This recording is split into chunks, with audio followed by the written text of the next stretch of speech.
Hello, Sheroes of First Presbyterian Church. Thank you for taking your time to learn about one of the most fascinating women in the Bible, Ruth. Did you know that there are only 2 books in the entire Bible that are named for women? The book of Esther and the book of Ruth. Ruth is a captivating story from the Hebrew Scriptures that, rather than tell the dramatic history of the nation of Israel as most books of the Hebrew Scriptures do, Ruth is more of an everyday account of everyday people living in rural Israel in 1100 BC. And it's named for a most unusual foreign female shero from almost 3,000 years ago, Ruth. As you read this story, you will see many reversals of expected gender norms of that time, which some suggest makes it seem that the author of the book of Ruth was a woman. So here's the story. There's a famine in Israel, and Naomi, a Jewish woman from Bethlehem, moves to Moab, a foreign enemy land, with her husband and 2 sons. And against Jewish tradition, Naomi's sons marry Moabite girls of a very different religion. And then all 3 men die. Some writers suggest that Scripture implies Naomi's sons died for having married foreign wives. Now think about it. Naomi loses her husband as well as both of her sons. Not only is that a deep human tragedy, but it's also an existential one. For this means that Naomi loses her identity. She's no longer anyone's wife. She's no longer anyone's mother. And a woman in that day only received identity from the men in their lives. So Naomi decides to move back home to Bethlehem. Her daughters-in-law, Ruth and Orpah, Moabite women, choose to come with her. And Naomi tells them no. Their future prospects for marriage and security would be much better if they stayed in their homeland of Moab. So Orpah stays in Moab, but disobeying her mother-in-law's request out of love, Ruth goes with Naomi. And Ruth swears an oath to Naomi, saying, "Wherever you go, I will go. And wherever you stay, I will stay. Your people will be my people. Your God will be my God. Wherever you die, I will die, and there I will be buried. And may the Lord do this to me, and more so, if even death separates me from you." Those are some of the most beloved verses of Scripture made from one woman to another and often recited in marriage ceremonies. Ruth, who is known as the Moabite Woman, becomes a foreigner in Israel. And we need to understand that Ruth was destitute in every way. She's the equivalent today of an undocumented refugee from an enemy foreign power. Her arrival would have aroused some of the same kind of unease that the arrival of Middle Eastern and Mexican refugees does for some Americans today. From Ruth's accent to her clothes, you know, she's not one of us. Ruth is a foreigner and a religious stranger, a husbandless and a childless woman. Ruth is simply the epitome of an outsider. Wrong heritage, wrong religion, wrong gender, wrong marital status. Ruth broke nearly every social norm of her time. Ruth lived in a culture where you were expected to stick with your ethnic group and with your religion. Ruth abandons both of those to follow Naomi. Ruth lived in a culture where younger people were expected to obey older people, but Ruth did not obey Naomi when she bid her to go back to Moab. Ruth lived in a culture where women were supposed to commit their lives to men, but Ruth committed her life to an elderly woman who had no access to resources and power. She chose caring for her mother-in-law over potential opportunities for marriage, security, and children in her homeland. When Ruth accompanies Naomi back to her homeland of Bethlehem, they have no way of earning a living to feed themselves. So Ruth is reduced to gleaning in the fields. And this meant she had to follow along behind the harvesters and pick up whatever they dropped.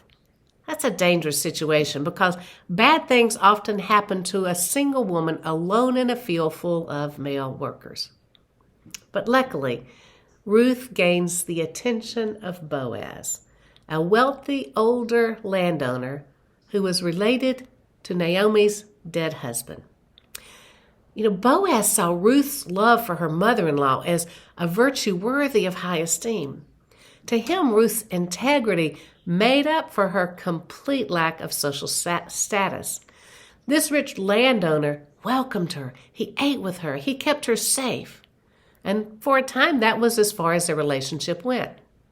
Now, Naomi and Ruth aren't starving anymore, but they're still widows and outcasts. Naomi, however, knows that maybe there's a way they can gain permanent security. In Israel at this time, there was a custom known as levirate marriage. In its simplest form, it meant that if a man died, his brother was required to marry his widow as a way of preserving the dead man's legacy and lineage. And while Boaz is not the brother of either Naomi's or Ruth's husband, he's still a relative, and as such, you could argue that it falls on him to marry one of the women and preserve the family legacy and land. But so far, Boaz has taken no action in this regard. Then, at the direction and scheming of Naomi, Ruth seizes the initiative by approaching Boaz in the middle of the night at the all-male threshing floor camp. She threw Boaz's blanket over herself. That's a sexually seductive thing to do. And in a way, it says to Boaz the 1100 BC equivalent of, put a ring on it. I couldn't resist. It was a very savvy move because it potentially forced Boaz to fulfill his marital obligation. But it's also a very risky move because if Boaz doesn't marry Ruth, her reputation is ruined, and she is at risk of severe punishment. We really don't know if Ruth and Boaz had sexual relations that night, but we do know that Ruth takes the initiative. She goes to Boaz with the intention of encouraging Boaz to treat her as his wife and live up to what she sees as his responsibility. Ruth, once again, breaking cultural norms as she boldly tells Boaz, an older, wealthy man, what to do. Don't you just like this, she wrote. Boaz doesn't refuse Ruth's request that he lives up to his responsibility as a relative of Naomi. Instead, he promises to do everything Ruth asks. In fact, Boaz is deeply moved by the fact that Ruth could have tried to marry a younger man, but instead she chose a man with the resources to restore Naomi's place in the community as well as Ruth's. Boaz also goes against social norms when he marries Ruth. This situation is unprecedented so far in the Hebrew Scriptures, and it's very controversial. Why? Ruth was a Moabite girl, and the Torah law is quite clear. An Ammonite or a Moabite shall not enter into the assembly of the Lord, even to the 10th generation, and none of them shall enter into the assembly of the Lord forever. You see, both Boaz risked his own social standing to gain social standing for Ruth and Naomi. And yet, from this interfaith, interracial marriage, Ruth and Boaz have a son, Obed, who becomes the grandfather of the charismatic King David, king of Judah and Israel. Thus, Ruth, the Moabite immigrant refugee, becomes the great-grandmother of David by marriage to Boaz of Bethlehem, which means that Ruth is an ancestor in the messianic line that leads to the genealogy of Jesus that you can read about in Matthew chapter 1. King David is 1/16 Moabite, a foreign and enemy country. So, When you encounter prejudice of those in our day that are prejudiced against people of another race or intolerant of refugees, we can say, I'd like to introduce you to Ruth. In conclusion of the story, we see the impact that Ruth's quiet rebellion had on changing minds in her community. Afterwards, the women of Bethlehem declared Ruth's value to Naomi to be better than 7 sons. Now, 7 is the biblical number symbolizing completion and perfection. The text is essentially saying that Ruth's bravery and love make her inestimably more valuable than a son. Now, that's a deeply countercultural statement. Maybe the author of the book of Ruth was a woman. According to an article by Jeffrey Steele, this foreign woman displays a kind of love that is usually attributed to God in the scriptures. It's called hesed. And this Hebrew word denotes a passionate commitment to bless others. And it is used once in Ruth chapter 2, verse 20, to describe the love of God for God's people. But the word hesed is used twice in this story to describe Ruth's action. Once in Ruth chapter 1, verse 8, when Naomi talks about the hesed that Ruth has shown her following the death of her husband. And again in Ruth chapter 3, verse 10, where Boaz talks about the hesed Ruth has shown by seeking a husband that will provide security for Naomi as well as herself. Think about it. God's own hesed was shining through this marginalized foreign woman to bless Naomi and Boaz. And what's more, we see that this blessing from God overflows to bless the entire nation as Ruth becomes the great grandmother of King David. This story from Hebrew scripture accompanies the Jewish celebration of Shavuot, which celebrates the annual harvest of God's provision and the giving of the law at Sinai. And in that annual celebration, the Jewish people remember a Gentile woman who was brought to faith in Israel's God and written into the story of Israel's king.